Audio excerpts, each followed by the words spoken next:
ప్రశాంతంగా సాగుతున్న పాలస్తీనియన్ల జీవితం. ఇజ్రాయెల్ వాళ్ళతో స్నేహ సంబంధాలు ఉండేది.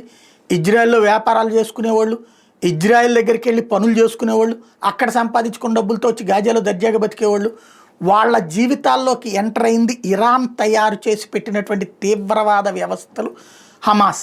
ఈ హమాస్ వాళ్ళు పక్కనున్న దేశాల్లో ఉన్నటువంటి Hezbollah, Houthi, Islamic resistance force, Islamic jihadist force ద్వారా ప్రశాంతంగా సాగుతున్న వీళ్ళ జీవితాల్లో చిచ్చు పెట్టడం ప్రారంభించారు. నువ్వేంటి యూదులతో వెళ్ళడం ఏంటి, వాళ్ళు ఎంత దుర్మార్గులు, వాళ్ళ చరిత్ర తెలీదా నీకు, మన మతాచారాల ప్రకారం వాళ్ళకి దూరం పెట్టాలి అంటూ వాళ్ళ మీద ద్వేషాన్ని నూరిపోయడం ప్రారంభించారు. అలా అలా అలా అలా అలా సాగేటప్పటికి దశాబ్దాల తర్వాత ఇక చివరికి అది పతాక స్థాయికి జరిగింది. పుట్టే బిడ్డలప్పటి నుంచినే విషం పెట్టి నేర్పడం అన్నటువంటిది అలవాటైపోయింది. అయితే ఇప్పుడు క్రమంగా రూటు మారింది. ప్రపంచ పరిస్థితి గమనించారు, జరిగిన పరిణామాలు గమనించారు, సోషల్ మీడియా ఇంపాక్ట్ కనిపించింది. దాంతో ఇప్పుడు గాజన్సే హమాస్ వాళ్ళని దేశం విడిచిపోమంటున్నారు. హమాస్ వాళ్ళు కిడ్నాప్ చేసి తీసుకొచ్చిన వాళ్ళని వదిలిపెట్టేయమని ఊరేగింపులు చేస్తున్నారు, ఉద్యమాలు చేస్తున్నారు. అలాగే హమాస్ వాళ్ళని దేశం విడిచి వెళ్తేనే మాకు ప్రశాంతత వస్తుందన్న ఉద్యమాలు సాగుతున్నాయి.